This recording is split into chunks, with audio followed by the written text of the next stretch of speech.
In the digital age, information spreads like wildfire.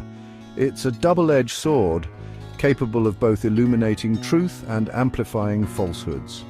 The fog of war, especially in regions plagued by protracted conflict, often becomes a breeding ground for rumors and misinformation. One such case is the enigmatic figure of Rebel Six. Whispers of this alleged warlord have circulated online, with claims of his death in the volatile eastern region of the Democratic Republic of Congo. The name Rebel Six itself is shrouded in mystery. Some online posts link him to the ongoing conflict in the DRC, portraying him as a key figure in one of the numerous armed groups operating in the region. These posts are often accompanied by graphic images and videos, adding to the confusion and fueling speculation. Adding to the confusion, a Trinidadian dance hall artist named Rebel Six, or Kyle Roberts, was tragically shot and killed in July 2023. While this incident is well documented, it has muddied the waters, leading some to conflate the musician with the alleged Congolese warlord. However, a careful examination of credible news sources and reports from reputable organizations yields no mention of a Rebel Six operating within the DRC conflict. The conflict, a complex and multifaceted crisis, involves over 100 armed groups, each with its own leaders and agendas. Yet none of these groups have been definitively linked to the name Rebel Six. The absence of verifiable information from reliable sources casts serious doubt on the existence of this individual. It is important to approach such claims with a healthy dose of skepticism, particularly in the context of conflict zones. The DRC in particular has long been plagued by violence, instability, and a proliferation of armed groups. This volatile environment makes it difficult to verify information and allows misinformation to thrive. The conflict in the eastern DRC is not a new phenomenon. For decades, this resource-rich region has been embroiled in violence fueled by a toxic mix of ethnic tensions, land disputes, and the illicit exploitation of minerals. The presence of over 100 armed groups, each vying for control and influence, has created a chaotic and unpredictable landscape. The violence has resulted in a dire humanitarian crisis, displacing millions of people and leaving countless others vulnerable to human rights abuses. The United Nations peacekeeping mission in the DRC, known as MONUSCO, is one of the largest and most expensive in the world. Yet, it has struggled to contain the violence and protect civilians. The conflict has been further exacerbated by external actors, with neighboring countries accused of supporting various armed groups for their own strategic interests.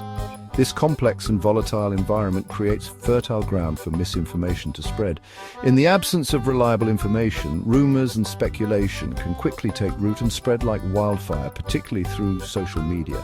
The fog of war makes it difficult to distinguish fact from fiction, leaving local populations and the international community grappling with a distorted understanding of the conflict. Names hold immense power, especially in conflict zones. They can be used to rally support, demonize enemies, and shape public perception. In the case of Rebel Six, the name itself evokes a sense of mystery and intrigue. The use of the moniker Rebel suggests an individual or group operating outside the bounds of authority, challenging the established order. The numerical addition of 6 adds an air of mystique, further fueling speculation and intrigue. This deliberate construction of an enigmatic persona can be a powerful tool for spreading misinformation. By creating a narrative around a shadowy figure, purveyors of misinformation can exploit existing fears and prejudices. In the context of the DRC, where violence and instability are rampant, a figure like Rebel Six can easily be woven into existing narratives of fear and distrust.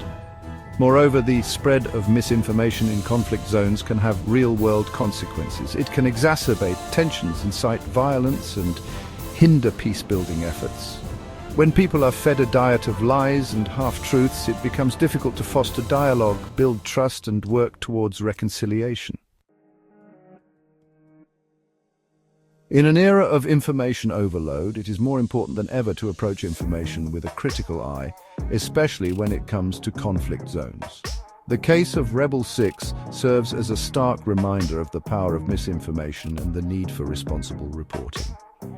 Journalists, researchers, and individuals alike have a moral obligation to verify information before sharing it, to avoid amplifying falsehoods and perpetuating harm. This requires a commitment to truth-seeking, even when it is difficult or inconvenient. It means consulting multiple sources, cross-checking information, and being wary of sensationalized narratives that lack credible evidence. In the age of social media, where anyone can be a publisher, the responsibility to share accurate information rests on all of us. The pursuit of truth in conflict zones is not merely an academic exercise. It is a moral imperative, essential for holding perpetrators accountable, ensuring justice for victims, and ultimately building a more peaceful and just world. The next time you encounter a story about a conflict zone, remember the case of Rebel 6 and approach it with a healthy dose of skepticism, a commitment to truth-seeking, and a deep sense of responsibility for the information you consume and share.